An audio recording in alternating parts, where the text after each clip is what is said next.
Et si vous faisiez pousser un lotus sur votre terrasse ou sur votre balcon? Salut les jardiniers! S'il est bien une fleur qui représente à merveille l'Asie, bien sûr, aux côtés de la glycine et de la pivoine, c'est le lotus. Là-bas, les Asiatiques vont faire exactement la même chose que vous, c'est-à-dire le faire pousser à l'extérieur durant l'été en gros conteneurs. C'est la fleur qui symbolise à la perfection le bouddhisme et la manière la plus simple de s'en procurer, surtout la moins coûteuse, c'est par correspondance et sous forme de graines. Rassurez-vous, une graine de lotus peut encore germer après plusieurs siècles d'attente. La méthode de culture, ma foi, elle n'est pas du tout compliquée, juste un peu spéciale. Qu'est-ce qu'il vous faut?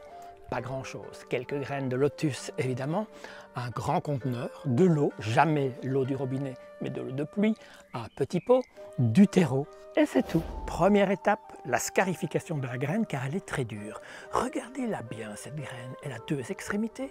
L'une est pointue, vous n'y touchez pas, et l'autre est plate. Vous allez en fait passer dessus un morceau de papier de verre. Et c'est là que vous mettez cette graine scarifiée dans un peu d'eau tiède, jamais de l'eau de robinet, jamais trop froide, et vous changez l'eau tous les jours, car elle risque de se troubler assez facilement.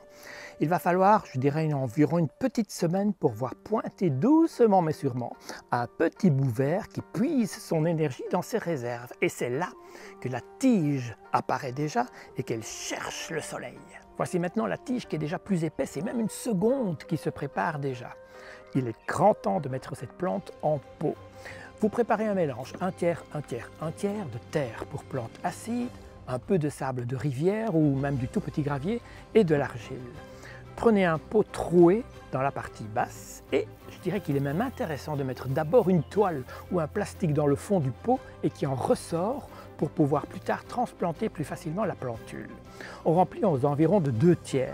Puis vous enfoncez le doigt pour faire une dépression et vous y mettez la plantule. J'aime bien d'ailleurs mettre un crampon pour stabiliser le tout. Je choisis maintenant un gros conteneur translucide que je vais remplir aux 3/4 d'eau tiède. Je pose là délicatement le pot de manière à l'immerger complètement. Vous mettez le tout en pleine lumière, en pleine chaleur, et ce que j'aime bien faire, c'est poser aux 3/4 et même de temps en temps complètement un couvercle, car les jeunes plantes ont besoin d'une humidité constante et ambiante. Attention à vos intérieurs trop secs! Nous voici maintenant à 3 semaines du semis. Les choses ont évidemment beaucoup changé. Si votre eau devient légèrement verte ou brunâtre, c'est normal puisque c'est de l'eau stagnante. Pour l'éviter, ce que vous faites, c'est prendre un pulvérisateur, vous pulvérisez de l'eau et vous allez voir que cette mousse stagnante aura tendance à s'enfoncer dans l'eau. Mais si ce n'est pas le cas et que votre eau sent légèrement mauvais, eh bien, regardez ce que j'ai fait. J'ai carrément complètement changé l'eau. C'est pas un problème pourvu qu'elle soit à 20 degrés au moins. Et là, quel miracle, n'est-ce pas?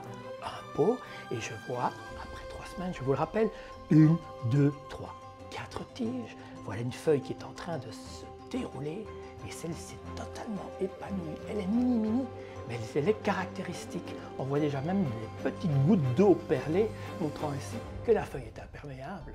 Et quand votre lotus atteint 5 feuilles, il est grand temps de le transvaser définitivement dans un joli conteneur comme celui-ci. Attention, bien évidemment, non percé, que vous allez me remplir aux 2/3 de terre qui est particulièrement conçue pour les plantes de bassin.